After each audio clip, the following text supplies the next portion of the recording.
Mesdames et messieurs, bonjour et bienvenue. L'Agence nationale d'identification des personnes ANIP offre à partir de ce jour des services gratuits.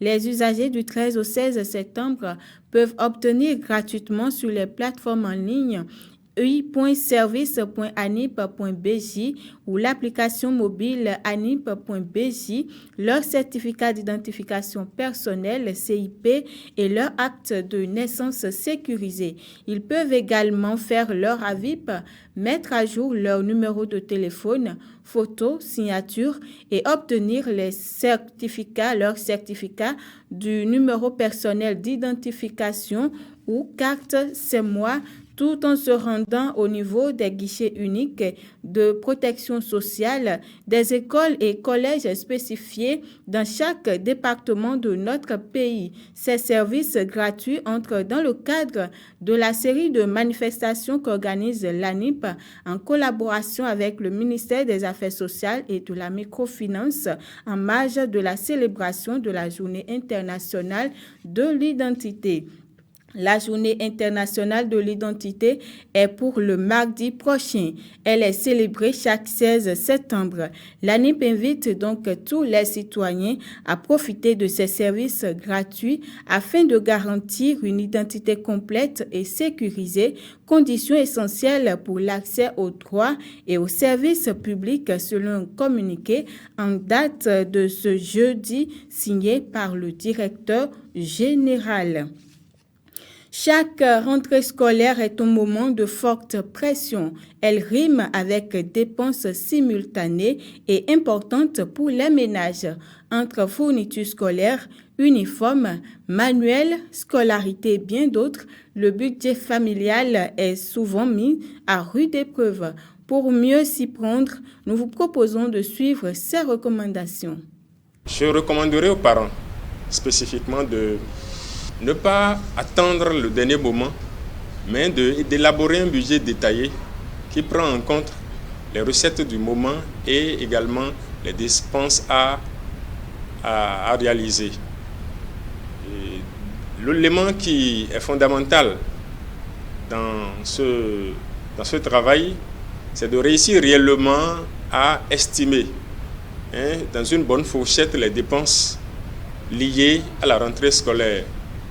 Je veux leur aussi demander de travailler à la réutilisation des fournitures des années précédentes et de ne pas se faire la guerre des marques. Il faudrait qu'on puisse faire avec les moyens que l'on a.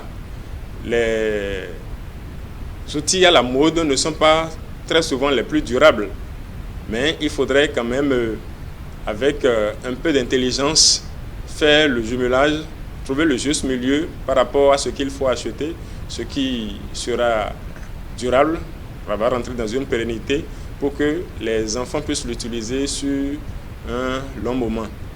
Il y a aussi une stratégie qui n'est pas des moindres, c'est de faire les achats en groupe. Les parents peuvent inviter d'autres familles à aller ensemble faire les achats et pour bénéficier des réductions. Les achats en groupe permettent quand même d'amoindrir le coût de certaines fournitures et cela contribue à alléger un peu la souffrance des parents. Comment faire face à la hausse des prix des fournitures? L'économiste répond. Ils doivent d'abord faire un sondage auprès des magasins, que ce soit des magasins physiques ou en ligne. Ils doivent d'abord comparer les prix pour savoir ce qui arrange au mieux par rapport au budget qu'ils ont pour faire face aux dépenses de l'année scolaire. Deuxième élément, les parents ne doivent pas régler d'un coup les achats. Ils doivent opter pour une politique pour assouvir ou bien réaliser les besoins auxquels ils seront confrontés au fur et à mesure que ces besoins-là se présentent à eux. De ne pas faire la guerre des marques, parce que c'est à ça que nous assistons la plupart du temps, surtout que certains parents aiment se faire accompagner par les enfants sur les stands, dans les magasins.